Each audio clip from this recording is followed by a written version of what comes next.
দেখুন, চাপে আমরা সবাই থাকি, কেউ বেশি বা কেউ কম। তবে এটা বলতেই হবে, চাপের মধ্যে যে শান্ত থাকেন তার কিছু তো একটা স্পেশাল ব্যাপার আছে। আপনি বাড়ি থেকে বেরোলেই এমন হাজার হাজার উদাহরণ দেখতে পাবেন যেখানে বাস্তব জীবনে সবাই কিছু না কিছু চাপের মধ্যে আছে। কিন্তু সেই চাপের মধ্যে থেকেও কিছু কিছু কাজ আছে যেগুলোতে আমাদের মাথাকে খুবই ঠান্ডা করে রাখতে হয়, না হলেই কেলেঙ্কারি। তাহলে দেরি না করে চলুন দেখে নিই কতগুলো বাস্তব জীবনের উদাহরণ, এবং তারপরে আমি বলবো কেন এই উদাহরণগুলো দিলাম। প্রথম উদাহরণ হলো জরুরি বা আপৎকালীন, বা আপনারা বলতে পারেন এমার্জেন্সি সিচুয়েশনে যারা কাজ করেন, যেমন হলেন দমকল কর্মী। এখানে প্যারামেডিক বলে একটা শব্দ হয়। আসলে আমাদের দেশে প্যারামেডিক শব্দটা খুব একটা প্রচলিত নয়। এর অর্থ হলো যারা অ্যাক্সিডেন্টে অ্যাম্বুলেন্সকে ধরুন ফোন করলেন, তাহলে অ্যাম্বুলেন্সের সাথে যে ব্যক্তিটি আসেন প্রাথমিক চিকিৎসা করার জন্য। এখন আপনি যদি একজন প্যারামেডিক হন এবং ধরুন আপনার এরকম একটা ফোন এলো কোনো একটা ঘটনাস্থলে যাওয়ার জন্য, আপনার মাথা এরকম অবস্থায় যদি ঠান্ডা না থাকে, তাহলে ওই পরিস্থিতিতে খুব দ্রুত সিদ্ধান্ত নেওয়াটা প্রায় অসম্ভব হয়ে উঠবে। কারণ এক্ষেত্রে আপনার সিদ্ধান্তের ওপর নির্ভর করছে কারো বেঁচে থাকাটা। সেরকমই একজন দমকল কর্মী যদি আগুন লাগার জায়গায় ঠান্ডা মাথায় কাজ না করেন, তাহলেই বুঝতেই পারছেন তার ফল কি হতে চলেছে। দ্বিতীয় উদাহরণ হলো স্বাস্থ্যকর্মী বা ডাক্তারেরা, যারা প্রায় প্রতিদিনই এমার্জেন্সিতে বা অপারেশন থিয়েটারে প্রচণ্ড চাপের মুখোমুখি হন। তাদের মাথা শান্ত রাখার ক্ষমতা তাদেরকে চিকিৎসা বিজ্ঞানের বহু জটিল সিদ্ধান্ত এবং অপারেশন করতে, এবং কিছু কিছু সময় রোগীর আত্মীয় বা পরিজনদেরকে সান্ত্বনা দিতেও সাহায্য করে। কারণ এক্ষেত্রেও কারোর বেঁচে থাকাটা সেই ডাক্তারের উপরেই নির্ভর করছে। ৩ নম্বর উদাহরণ হলো ক্রীড়াবিদ বা খেলোয়াড়। খেলায় হার জিতটা বড় কথা নয় ঠিকই, কিন্তু জেতাটাই দুই দলের মূল লক্ষ্য থাকে, এবং সেই জন্যই উভয় দলকেই প্রচণ্ড চাপের সম্মুখীন হতে হয়। ধরুন ক্রিকেট খেলার কথাই বলি। একটা ৫০ ওভারের খেলার অর্থ হলো একটা গোটা দিনের খেলা। এখন যদি বিশ্বকাপের মতন বড় ম্যাচ হয়, যেটা ৫ বছরে একবারই হয়, তাহলে একটা খেলোয়াড় সারা দিন ধরে কী পরিমাণ চাপ সহ্য করে সেটা একমাত্র তার পক্ষেই উপলব্ধি করা সম্ভব। এরকমই একটা অলিম্পিক পারফর্মার দীর্ঘ ৫ বছর পরিশ্রম করে নিজের সেরাটা একটা দিনের মধ্যে দেওয়ার জন্য। সেই প্লেয়ারটা ম্যাচের আগের দিন বা ম্যাচের দিন কী পরিমাণ চাপে থাকে সেটা কিন্তু ভাবার বিষয়। অথচ সেই চাপের মধ্যেও তারা তাদের মাথাকে ঠান্ডা রেখে সেই একটি বিশেষ দিনে নিজের 100%কে দেওয়ার চেষ্টা করে। চতুর্থ উদাহরণ হলো বিমান চালক বা পাইলট। স্পেসিফিক্যালি এই পেশাগুলোতে তাদেরকে আলাদাভাবে ট্রেনিং দেওয়া হয় কি করে সব পরিস্থিতিতে নিজের মাথাকে ঠান্ডা রাখা যাবে। এক্ষেত্রে বলি ক্যাপ্টেন চেসলি সুলেনবার্গার, যাকে প্লেনে দুটো ইঞ্জিন কাজ করার বন্ধ হয়ে যাওয়ার কারণে প্লেনটিকে হাডসন নদীতে নামাতে হয়েছিল। এক্ষেত্রে একটা বোঝার বিষয় হলো এরকম কঠিন পরিস্থিতিতে তিনি কিন্তু জানতেন যে তার বেঁচে থাকাটা অনিশ্চিত। তার সত্ত্বেও তিনি ঠান্ডা মাথায় প্লেনটিকে নদীতে নামানোর সিদ্ধান্ত নেন। এছাড়াও বাস্তব জীবনে আরও অনেক উদাহরণ আছে যেখানে মাথা ঠান্ডা রাখাটা অত্যন্ত প্রয়োজনীয়। যেমন কোনো একটি ইন্টারভিউ রুম, বা যখন আপনি পাবলিকের সামনে বক্তৃতা দিচ্ছেন, বা ঘন্টার পর ঘন্টা ট্রাফিকের মধ্যে আটকে আছেন, অথবা কোনো একটি পরীক্ষার হলে। আর সবথেকে বড় উদাহরণ হলো মা-বাবা হয়ে তার সন্তানকে প্রকৃত মানুষ করে তোলার চাপ। এইসব উদাহরণগুলিতে মানসিক চাপের উপরে গিয়ে মনকে শান্ত করার মধ্য দিয়ে কার্যকরী এবং সঠিক ফল পাওয়া যায় তা বোঝানো হলো। তাহলে এবার মনে প্রশ্ন হতে পারে যে মন শান্ত হবে কিভাবে? চলুন সেই বিষয় নিয়ে আলোচনা করি। আপনার নিয়ন্ত্রণে যা আছে তাতে ফোকাস করুন। যা আপনার নিয়ন্ত্রণে নেই তাকে কন্ট্রোল করার ক্ষমতাও আপনার নেই।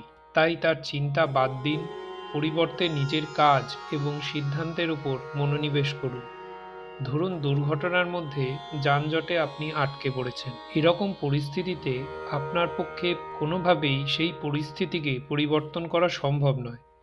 তাহলে এই সিচুয়েশনে হয় আপনি গান শুনুন বা ইন্টারনেটের সঠিক ব্যবহার করুন। এটা মেনে নেওয়াই ভালো যে পৃথিবীর কোনো কিছুই চিরকাল স্থায়ী নয় এবং পরিবর্তন জীবনের একটা স্বাভাবিক উপাদান।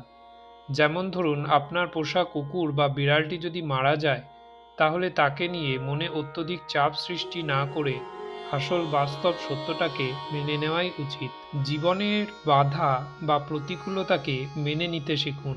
বাধা বা প্রতিকূলতা অল্প সময়ের জন্য জীবনে চাপের সৃষ্টি করলেও তাকে যদি আপনি খুব ক্যাজুয়ালি নেন, তাহলে তা আপনার মনে বেশি কিছু প্রভাব ফেলবে না এবং এই সিচুয়েশন থেকে আপনি খুব সহজেই বেরিয়ে আসতে পারবেন।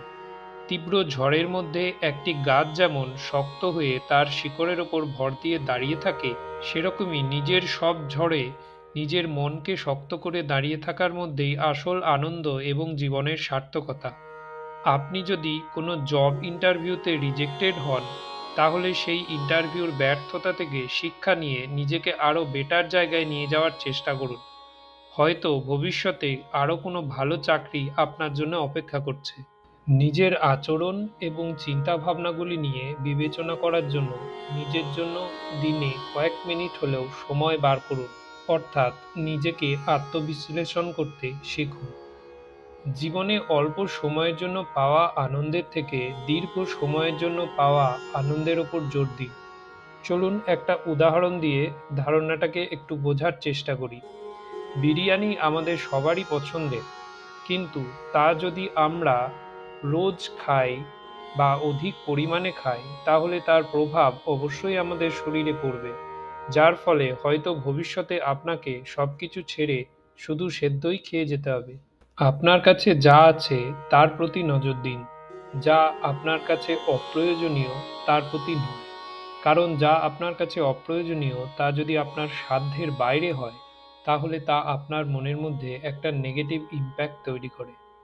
তাই ৫ তলা হোটেলে কাজ করে জীবনে আনন্দে থাকা সম্ভব, কিন্তু আপনার মন যদি সেই হোটেলে থাকার স্বপ্ন দেখে, তাহলে তা আপনার জীবন থেকে সব আনন্দকেই কেড়ে নেবে। নিজের মনের আনন্দকে উপভোগ করতে শিখুন। নিজের মনের আনন্দের উপর জোর দিয়ে বাইরের পরিস্থিতিকে পরিবর্তন করার মধ্যেও যে আনন্দ আছে, তা আর কিছুতে নেই। ধরুন আপনি বাইরে কোথাও গেলেন এবং এরকম সময়ে বৃষ্টি এলো। এখন ছাতা নেই ভেবে হতাশ না হয়ে বৃষ্টির সৌন্দর্যটাকে উপভোগ করুন। নিজের বর্তমানকে বাঁচিয়ে রাখুন। অতীতের অনুশোচনা বা অনিশ্চিত ভবিষ্যতের কথা চিন্তা করে নিজের বর্তমানকে হারিয়ে ফেলবেন না। বর্তমানে যখন আপনার কাছের মানুষ আপনার কাছে আছে, তখন নিজের ফোন থেকে তাদের দিকে মন দিন এবং তাদের সাথে সময় কাটান। কারণ ফোনের পরিবর্তে ফোন পাওয়া যায়, কিন্তু সময় বা বর্তমান অথবা কাছের মানুষটি যদি হারিয়ে যায়, তাকে কিন্তু আর ফিরে পাওয়া যায় না। অন্যের সাথে নিজের তুলনা করা বন্ধ করে দিন। অন্যের দৃষ্টিভঙ্গি বা সমস্যা সম্বন্ধে নিজের চিন্তাভাবনাকে পরিবর্তন করুন। কেউ যদি কোনো ভুল করে, তাহলে তার ভুল করার কারণটা বোঝার চেষ্টা করুন এবং সহানুভূতি ও সহায়তার সাথে পরিস্থিতি পরিবর্তনের চেষ্টা করুন। কারণ ভুল সব মানুষই করে। আজ অন্যজনে ভুল করেছে, কাল হয়তো সেই জায়গায় আপনিও থাকবেন। জীবনে বড় কোনো যদি কাজ থাকে, তাহলে তাকে অনেকগুলো ছোট ভাগে ভাগ করে করতে শুরু করুন। কারণ যখনই আপনার মন জানতে পারবে সেই কাজটি বড়, তখনই সেখানে একটি নেগেটিভ ফিলিংসের জন্ম নেবে আর তার প্রভাব পড়বে আপনার কাজে। আপনি যদি প্রথমবার জগিং প্র্যাকটিস করতে শুরু করেন, তাহলে শুরুতে ৫ মিনিট করে জগিংটাকে উপভোগ করুন। একেবারেই যদি ১ ঘন্টা করতে চান, তাহলে তার নেগেটিভ প্রভাব আপনার শরীরে পড়বে, যার ফলে হয়তো আপনার জগিং করার নেশাই চলে যাবে। নিজের প্রতি সবসময় পজিটিভ ভাবতে শিখুন। আপনি যদি নেগেটিভ ভাবতে শুরু করেন, তাহলে এমন একটা সময় আসবে যখন দেখবেন সেই নেগেটিভ চিন্তাভাবনা আপনাকে কন্ট্রোল করতে শুরু করেছে, যার থেকে আপনি ক্রমশ ডিপ্রেশন বা অবসাদের দিকে চলে যেতে পারেন। জীবনে সফলতা এবং বিফলতা দুটোই থাকে, অর্থাৎ পজিটিভ বা নেগেটিভ। যখন আপনি একটা নেগেটিভ সিচুয়েশনে আছেন, আপনার জীবনে পুরনো পজিটিভ জিনিসগুলোর কথা ভাবুন এবং সবসময় নিজের মনকে বলা প্র্যাকটিস করুন, আপনি পারবেন এবং আপনার দ্বারাই হবে।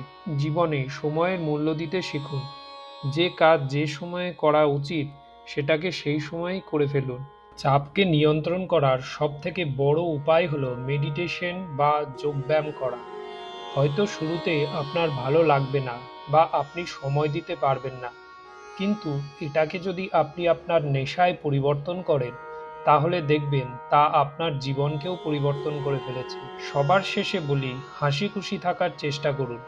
কারণ যখন আপনার মন আনন্দে থাকবে, তখন আপনার বুদ্ধি এবং মনের মধ্যে একটা ইকুইলিব্রিয়াম তৈরি হবে, যা সাইকো নিউরোলজির ভাষায় আপনাকে আপনার যে কোনো কাজে 100% দিতে সাহায্য করবে।